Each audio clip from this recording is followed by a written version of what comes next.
I'm really grateful to be invited to speak here. We, the Palestinian Youth Movement, are the largest organisation of Palestinian and Arab youth in the diaspora. We understand it is our duty within the diaspora not just to watch genocide from afar, not just to highlight what's happening in Palestine, in our home Palestine. We organise. We organise in Britain. We organise in Italy. We organise in Canada and the US. We organise to open another front within our own countries that we are forced to be here as refugees. We open another front alongside our people at home in Palestine. We organise to confront Zionism wherever it is. We organise to cause a crisis in imperialism, in its heart, in its core.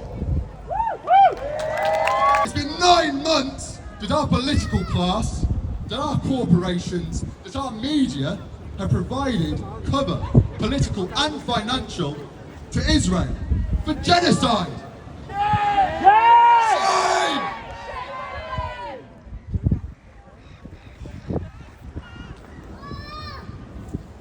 Against the will of its constituents, against the will of the popular masses of the UK.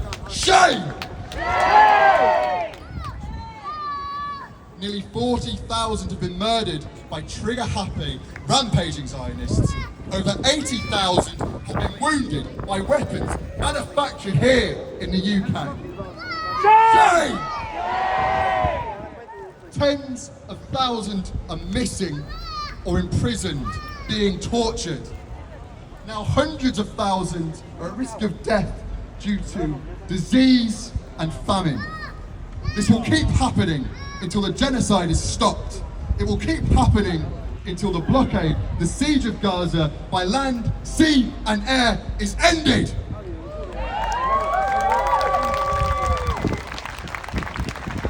It is the people who have the power. It is we the people who have the power to jam the cogs of imperialism, to break the machine apart. It is we the people who have the power to confront Zionism wherever it rears its ugly head.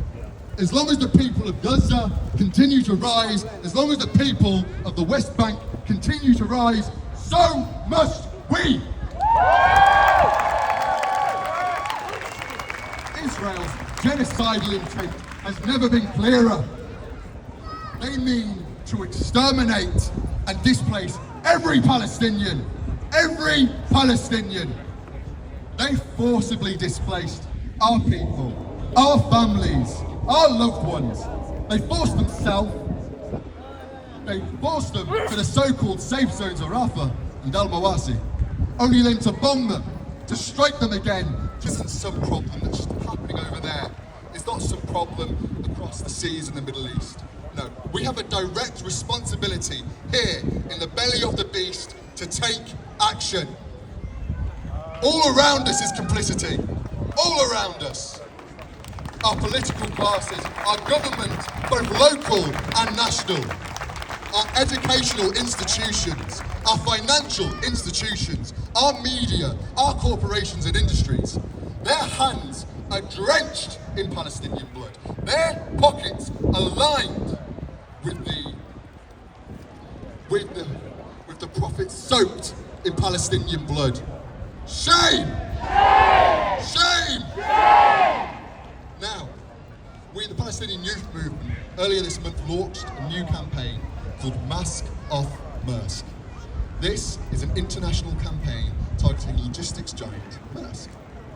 Anybody ever heard of them before? Yeah. If you guys are interested and want to join our campaign, you can find out more on www.maskoffmaersk.com. That's www.maskoffmaersk.com. I'm going to leave you with this today. How many times have we heard of this so-called red line? Too many times, and every time a lie. The invasion was a red line. The invasion of Rafah was a red line. The bombing of schools and hospitals was a red line. The murder of journalists, the murder of aid workers, the murder of doctors and medical personnel was a red line. I say, no more do we let our governments decide what the red line is. They offer meaningless words. platitudes to placate us until Zionists cross that red line again and again. No, we, the people, are the red line. We, the people, stood here today, the people taking to the streets of the UK, the students that occupy their campuses against British universities, those who occupy factories, bridges and train stations, those who organise in their workplaces and communities. We are the red line, and I dare them to cross us! That is why we are launching this campaign against Maersk. If our political classes refuse to enforce an arms embargo, then we, the people, will. This is a popular campaign. This is a campaign of the masses, and we will hold them. We will hold them responsible. We will hold a people's armed embargo. And we will not stop until the genocide ends. We will not stop until the siege is lifted. We will not stop until the occupation ends. We will not stop until we can see liberation, until we return home, and in all of Palestine is free.